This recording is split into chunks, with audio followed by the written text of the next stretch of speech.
Test 2026 final এক্সামৰ বাবে অসমীয়া ছাবজেক্টৰ most important 10টা ৰচনা লৈ আহিছো। এই মোষ্ট ইম্পৰ্টেণ্ট 10টা ৰচনাৰ পৰা যিকোনো এটা পৰীক্ষাত আহিবই। ছাত্ৰ-ছাত্ৰীসকল এই 10টা ৰচনা তোমালোকে ফাইনেল এক্সামৰ কাৰণে ভালকৈ চাই থবা। ইয়াৰ পৰা যিকোনো এটা ৰচনা তোমালোকৰ বাবে কমন পৰিব। এই 10টা ৰচনাৰ উপৰিও দুটা বোনাছ ৰচনা তোমালোকৰ কাৰণে দেখুৱাই দিম ভিডিঅ'ৰ শেষত। গতিকে তোমালোকে ভিডিঅ'টো অলপো স্কিপ নকৰিবা, প্ৰথমৰ পৰা শেষলৈকে চাবা। যদি এই চেনেলটোত প্ৰথমবাৰৰ বাবে আহিছা তেনেহ'লে ছাবস্ক্ৰাইব কৰি ৰাখিবা, আৰু যদি ফেচবুকত চাই আছা তেনেহ'লে ফ'ল' কৰিবা। আৰু এই ৰচনাখিনি তোমালোকে নোটবুকত লিখি ৰাখিবা, আৰু কোনটো ৰচনা কোন চনৰ পৰীক্ষাত আহিছিলে সেইখিনি তোমালোকে লিখি ৰাখিবা, তেনেহ'লে তোমালোকৰ বুজিবলৈ অলপ সুবিধা হ'ব। প্ৰথম যিটো ৰচনা সেইটো হৈছে তোমাৰ প্ৰিয় সাহিত্যিক।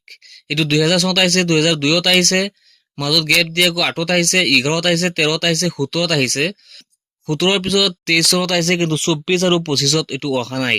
সেইকাৰণে 26 চনত এইটো অহাৰ চান্স আছে। সেইকাৰণে তোমালোকে তোমাৰ প্ৰিয় সাহিত্যিক এই ৰচনাটো তোমালোকে ভালকৈ চাই থবা। তাৰ পিছতো হৈছে 2 নম্বৰ অসমৰ প্ৰাকৃতিক সম্পদ। এইটো 2020ত আহিছে, আকৌ 24ত আহিছে, কিন্তু 25ত এইটো অহা নাই। সেইকাৰণে এইটো আহিবলৈ অলপ চান্স আছে, তোমালোকে এইটো চাই থবা। 3 নম্বৰত আছে সামাজিক মাধ্যম আৰু বৰ্তমান সময়ত ইয়াৰ প্ৰভাৱ।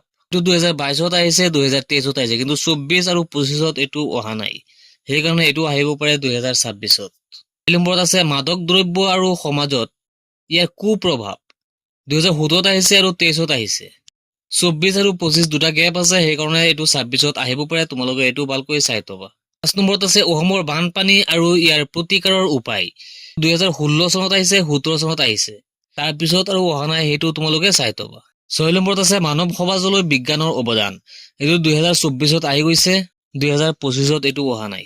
7 নম্বৰত আছে পৰিৱেশ প্ৰদূষণ আৰু ইয়াৰ প্ৰতিকাৰ। 2006ত আহিছে, 12ত, 18 আৰু 2020ত আহিছে।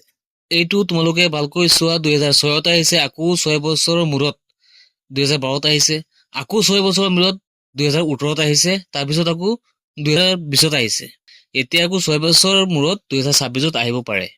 তোমালোকে এই ৰচনাটো ভালকে চাবা। 8 নম্বৰত আছে গোলকীয় উষ্ণতা বৃদ্ধি কাৰণ আৰু প্ৰতিকাৰ।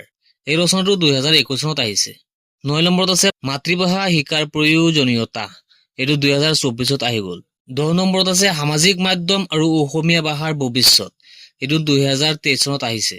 এই 10 নম্বৰৰ ৰচনাটো বহুত ইম্পৰ্টেণ্ট হয়, কিয়নো এইটো ট্ৰেনিঙত আছে এতিয়া। এই 10টা ৰচনা তোমালোকে ভালকৈ চাই থবা, কিয়নো এই 10টাৰ পৰা যিকোনো এটা কমন পৰিবই।